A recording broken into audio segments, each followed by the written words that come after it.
Bonjour, au sommaire de cinéma cette semaine, le troisième et dernier volet de la saga Belle et Sébastien, le numéro 3, très attendu sur les écrans. L'équipe est avec nous dans quelques instants. Sébastien! Sébastien! On avait dit pas dans la chambre, hein. Je sais pas du tout comment ils sont arrivés ici. Il est où l'autre? Nous voilà de retour dans les belles montagnes de la Haute-Maurienne, auprès de Belle et de Sébastien, épisode dans lequel Sébastien ne cache pas son malin plaisir à partager du temps avec les trois magnifiques chiots nés de Belle. Allez, poussez-vous. Allez, lâche-moi. Joseph déboule dans son véhicule mi-char mi-voiture et se fait connaître comme étant le maître initial de Belle, avec la très ferme volonté de repartir avec elle. Mais ça fait plus de 4 ans que je la cherche partout, ma chienne. Ah, qu'est-ce qui me prouve qu'elle est à vous? Cette chienne est à moi. S'engage alors une confrontation avec César, le grand-père de Sébastien, se souvient dans quel état il avait récupéré notre patou emblématique. C'est de ma faute. Je suis trop vieux. Non, c'est moi qui suis trop petit. On va pas se laisser faire. On va aller les chercher. Clovis Cornillac réalise ce nouvel épisode en plus d'incarner Joseph. Ce film est hyper intime pour moi. Et c'est un film d'aventure. Mais avant tout, avant pour moi d'être le 3, c'est le mien. Excusez-moi, mais vous arrivez comme ça, la gueule enfarinée, en prétendant que c'est votre chienne? Et vous voudriez qu'on vous croie? Tous les patous se ressemblent. Tous les patous n'ont pas une cicatrice dans l'oreille gauche. Une cicatrice en forme de V.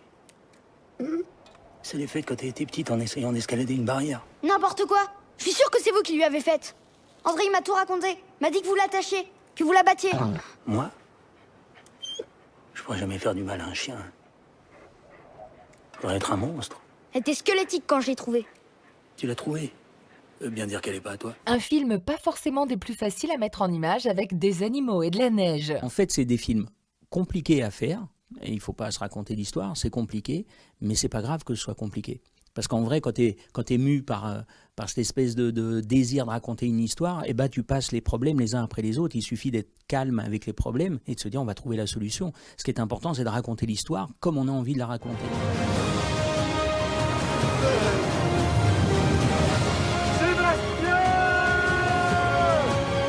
Je vous promets de les protéger.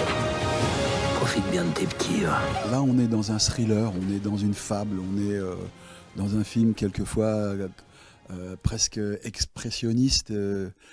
C'est très ludique, la manière dont il l'a projeté. Dans cet épisode, oui, il y a un vrai méchant qui est au milieu de l'histoire et qui fait vraiment peur, qui a l'aspect du méchant, les phrases du méchant, tout d'un méchant. T'en es très bien occupé, Sébastien. Je te remercierai jamais assez. Je suis désolé que le petit soit tellement attaché. Va me chercher mon fusil.